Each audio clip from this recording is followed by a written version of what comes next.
Welcome back to Life Turns, where real-life-inspired emotional stories come alive and remind us how fragile, complicated, and beautiful our connections can be. Tonight, I want to take you into a moment that changed everything for me, a night that I can never erase from my heart. It was exactly 1 a.m. when a loud banging echoed at my front door, pulling me out of a deep sleep. I wasn't sure if it was a dream or if someone was really outside in the dark. My chest tightened as the knocking grew harder, faster, almost desperate. I stumbled to the door, my hands trembling, and when I opened it, there she was, my daughter, my sweet girl, collapsed against the frame, tears streaking her face, her body shaking so badly I thought she might break into pieces right there on my doorstep. In that moment, time stopped. I bent down quickly, wrapping my arms around her, and as soon as my touch reached her, she burst into heartbreaking sobs that ripped through the silence of the night. Her words came out broken, trembling, and my heart sank as I heard her whisper, "Mom, he hit me because of her." I froze. My son-in-law, the man I believed had promised to love and protect her, had raised his hand against her, and not for a misunderstanding, not in a burst of uncontrolled anger, but over another woman. I felt something inside me shatter, a mix of rage, fear, and helplessness boiling in my chest. How could the man she trusted with her heart betray her in the cruelest way possible? I pulled her inside, holding her close, and the sight of her swollen cheek and trembling lips made me want to scream. I wanted to storm over to their house that very second, drag him out, and demand answers. But I looked at my daughter, fragile and broken, and I knew that what she needed right now wasn't more chaos. It was her mother's arms, her mother's strength, her mother's voice telling her that she would be okay. I sat her on the couch, wrapped a blanket around her shoulders, and tried to keep my own tears from falling, because I didn't want her to see me weak. I needed her to believe that I was her rock, that she could lean on me, that I wouldn't let her drown in this storm. She tried to explain between sobs, how she had found messages on his phone, how his so-called business trips were nothing more than escapes with a mistress he had been hiding. My daughter, who had given her all to build a home, to raise their little one, to stand by him during every struggle, had been cast aside like she didn't matter. And when she confronted him, when she demanded honesty, instead of remorse, instead of shame, he turned violent. He struck her, pushed her, made her feel small. My fists clenched as she spoke, but I kept my voice calm, stroking her hair, whispering, "You're safe here. He can't touch you now. I'm here, and I won't let you go through this alone." The night stretched on, and as she finally drifted into restless sleep on my couch, I sat there in the dim light, staring at her face, replaying everything she had said. I thought of the wedding day, the vows, the smiles, the promises. I thought of how proud she had looked, how hopeful, how sure that this man would cherish her forever. And now here we were, years later, at 1 a.m., with her body trembling from his betrayal. It felt like I had failed as a mother, like I hadn't protected her enough, like somehow I should have seen the cracks before they broke her apart.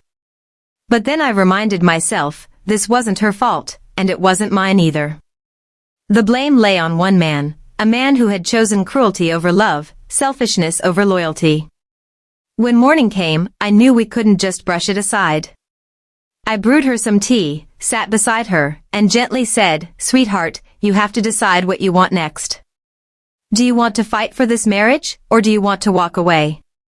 Whatever you choose, I will stand by you." She looked at me with swollen eyes, her voice hoarse, and whispered, "I don't even know who I married. Sweetheart, you have to decide what you want next. Do you want to fight for this marriage, or do you want to walk away? Whatever you choose, I will stand by you." She looked at me with swollen eyes, her voice hoarse, and whispered, "I don't even know who I married anymore." That sentence, so heavy and so broken, cut deeper than anything else. She wasn't just hurt physically, her soul was fractured.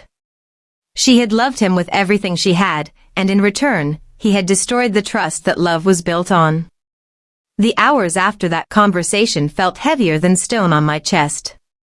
I watched my daughter stare blankly at the cup of tea in her hands, her fingers trembling as if she didn't even feel its warmth. She was here physically, but her soul looked lost somewhere far away, tangled in pain and confusion. I wanted to take away every ounce of her suffering, but I also knew this was her journey, her heartache, and all I could do was walk beside her. Every mother dreams of her child's happiness, and in that moment, I realized how fragile happiness can be when it depends on someone who doesn't value it. I kept asking myself quietly, how do I help her heal when the person she trusted most has become the source of her deepest wound? Later that afternoon, the silence between us was broken when my granddaughter toddled into the room, her little face lighting up when she saw me and her mom together. My daughter tried to smile back, but it cracked like broken glass. She pulled the little one into her arms, burying her face in that small shoulder, and that was when I saw her tears falling again. She wasn't just fighting for herself anymore, she was fighting for the innocent child who didn't deserve to be caught in the crossfire of betrayal. Seeing her like that lit a fire in me I didn't know I had. I wasn't going to let my granddaughter grow up in a home where love was poisoned by lies and violence. That evening, when my daughter finally had the strength to open up more, she told me the whole truth in detail. She explained how she had noticed his late nights, his cold responses, and the way he seemed more invested in his phone than in his family. She said she ignored the signs for months because she wanted to believe in him, because she thought maybe she was just imagining things. But the night she confronted him, when she demanded honesty, she got more than just an admission of guilt, she got his hand across her face. My blood boiled listening to her. I thought of all the times I had welcomed him into our family gatherings, cooked for him, prayed for him, treated him as a son. And this was what he gave back in return. The next day, he had the audacity to show up at my doorstep. He stood there, his face stiff with arrogance, not shame. She belongs with me, he said coldly, as if my daughter was a piece of property instead of a human being. I stood there, guarding the door like a lioness, my voice shaking but strong, no. She belongs to herself. And as long as she's under my roof, you will not lay a hand on her again. His eyes burned with anger, but I didn't flinch. I had spent my whole life protecting my child from scraped knees and broken hearts. Now I would protect her from the man who had sworn to protect her himself. After he left, my daughter sat across from me, her voice low and trembling. Mom, what if I can't do this alone? What if I can't raise my daughter without him? Her fears were raw, and my heart ached hearing them. I took her hand firmly in mine and said, Sweetheart, you are stronger than you think. You are not alone. You have me, you have your family, and you have a future that doesn't need to be tied to someone who breaks you. She looked at me through swollen eyes, and I could see a flicker of strength starting to rebuild, like a tiny flame refusing to die out. That night, when the house finally quieted, I lay in bed thinking about everything. I knew she had a long road ahead in divorce, custody battles, rebuilding her self-worth. But I also knew this could be the turning point of her life, where pain could carve out resilience, where heartbreak could turn into wisdom. And as her mother, I silently vowed to carry some of that burden with her, to walk every step, to remind her of her worth when she forgot it, to remind her that no man, no betrayal, no act of violence could define who she was.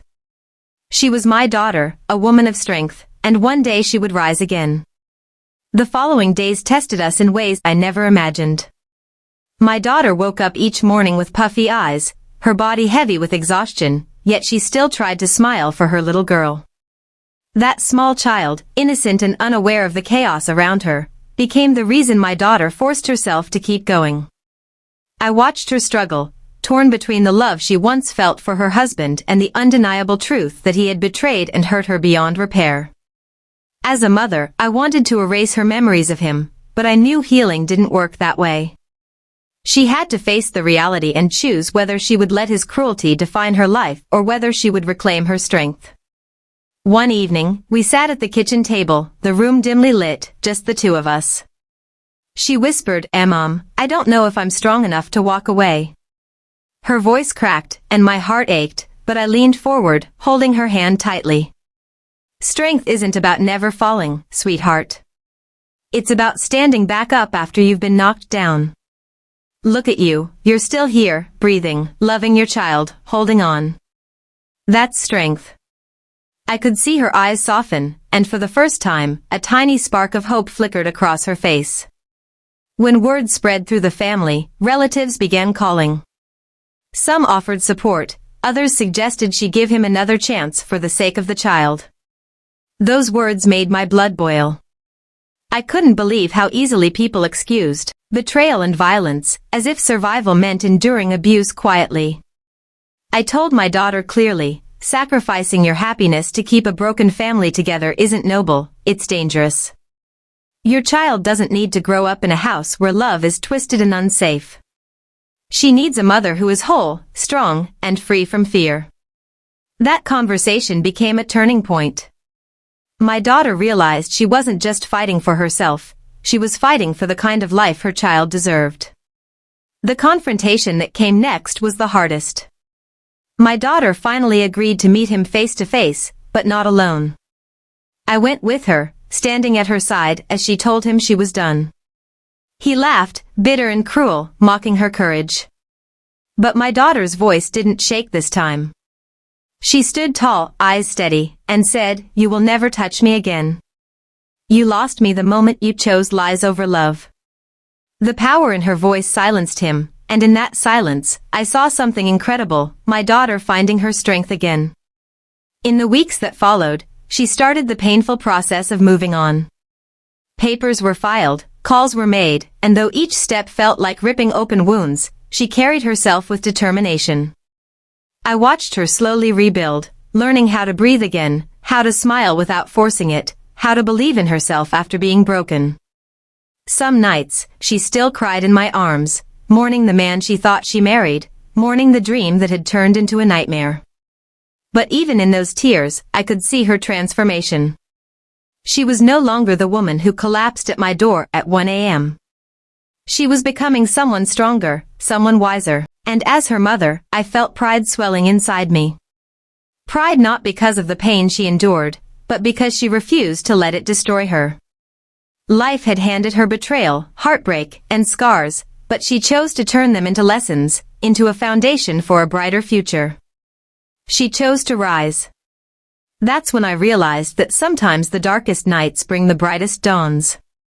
And while that night at 1 a.m. had been the most painful moment of our lives, it was also the beginning of her rebirth, the chapter where she discovered her true strength. So if you're listening to this story and you've ever felt broken by betrayal, if you've ever thought you couldn't go on, remember my daughter's journey. Remember that pain doesn't define you. Choices do. And choosing yourself, choosing peace, choosing to rise again, that's where healing begins. Thank you for being here with us on Life Turns, where stories remind us that no matter how deep the wound, life always offers us the chance to heal and start again.